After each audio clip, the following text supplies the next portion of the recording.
শুভ সকাল বন্ধুরা, কেমন আছো সবাই? আশা করছি ভালো আছো, সুস্থ আছো, আর আমিও ভালো আছি। তো ঐকিদাস ডেইলি ব্লগে একটি নতুন ভিডিওর সাথে তোমাদের সবাইকে জানাই অনেক অনেক স্বাগত, অনেক ভালোবাসা।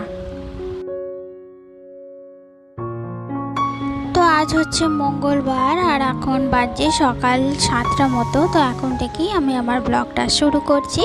তো বন্ধুরা, তোমরা আমার ব্লগটা দেখতে থাকো, সাথে থাকো, আর আশা করি তোমাদের আজকের ব্লগটা ভালো লাগবে।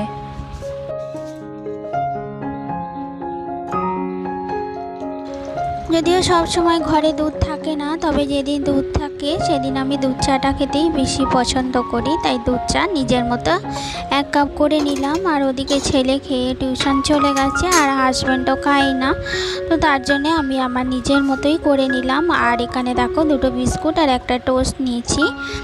তো চলো এখন চাটা খেয়ে নিই।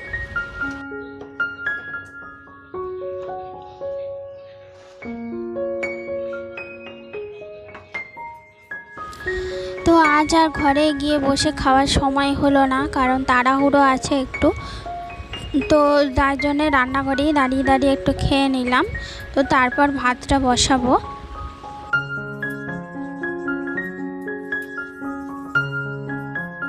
বিয়ের পর মেয়েদের অনেক কিছুই ত্যাগ করতে হয়, আর বিয়ের আগের লাইফস্টাইল বিয়ের পর যেমন সব কেমন আস্তে আস্তে পাল্টে যায়, তাই না? কখন যে নিজেকে শ্বশুর বাড়ির সঙ্গে খাপ খাইয়ে নিতে শিখে যাই, নিজেরাও বুঝতে পারি না। আর এটা বোধহয় মেয়েদের পক্ষেই সম্ভব, সম্পূর্ণ একটা অপরিচিত বাড়িতে এসে তাদের সঙ্গে অ্যাডজাস্ট করে চলা, এবং আস্তে আস্তে সেই বাড়িটা যে কখন নিজের বাড়ি হয়ে যায় তা আমরা নিজেরাও বুঝতে পারি না।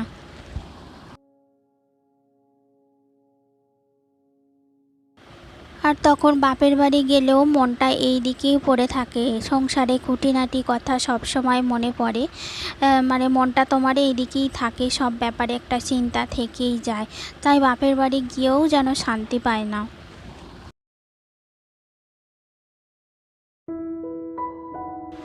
আর এই শ্বশুর বাড়িকে যদি তুমি নিজের বলে মনে করে নিতে পারো, তাহলে দেখবে তোমার থেকে সুখী আর পৃথিবীতে কেউ নেই। তাই জীবনে চলার পথে কোনো কিছু যদি ত্যাগ করতে হয়, আর সেই ত্যাগ করার ফল যদি একটু আনন্দ, একটু সুখ পাওয়া যায়, তাহলে ক্ষতিটা কী, তাই না?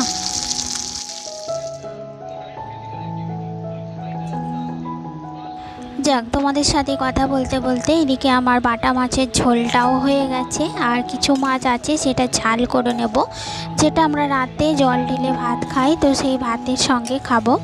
আর এখানে দেখো আমি ডিমটা আগেই সিদ্ধ করে ফেলেছিলাম মাছটা কেনার আগে। তো আমার ডিম সিদ্ধ খেতে ভীষণই পছন্দের, তো মাছটা আমি আর খাবো না এবেলায়, তো মাছটা আমি রাতে খাবো।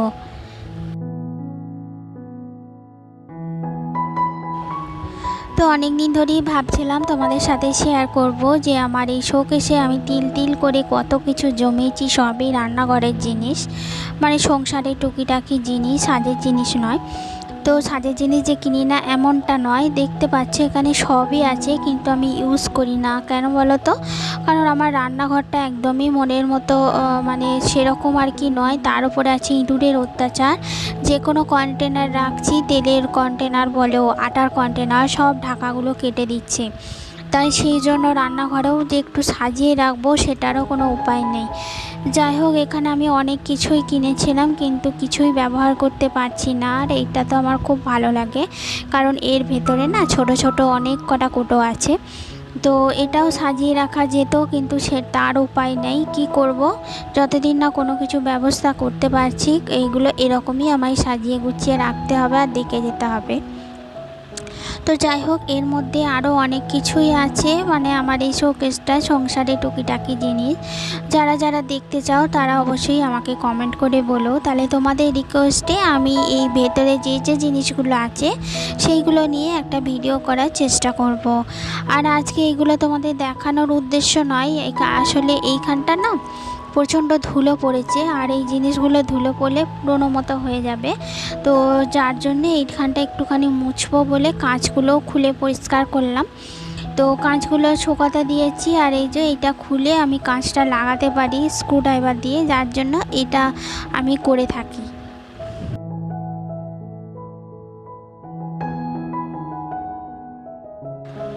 এই যে পয়লা বৈশাখে বাবা ছেলে সবাই জামাগুলো পরেছিল, তো সেইগুলো আর গোছানো হয়নি।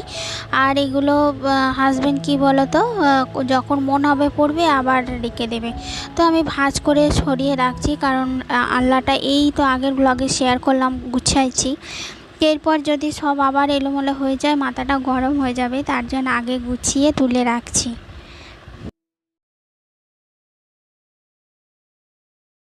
সংসারে টুকিটাকি জিনিস যেমন আমি কিনি কিন্তু ব্যবহার করতে ইচ্ছা করে না, সেরকম আমার পোশাক আশাকও তাই। তো নাইটি একটা আছে যার জন্য পয়লা বৈশাখে আর নেওয়া হয়নি, আবার বাপের বাড়িতেও নতুন আছে।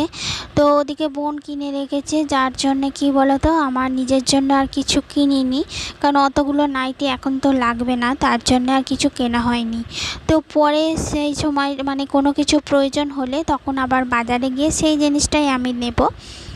তো এইভাবেই একটু বুঝে শুনে খরচা করি, কারণ আমাদের মতো মধ্যবিত্ত পরিবারে দুম করে হঠাৎ করে এই যে এটা নিয়ে নিতে হবে এমন কোনো ব্যাপার নেই। বুঝে শুনে খরচা করাটাই বেটার বলে মনে করি।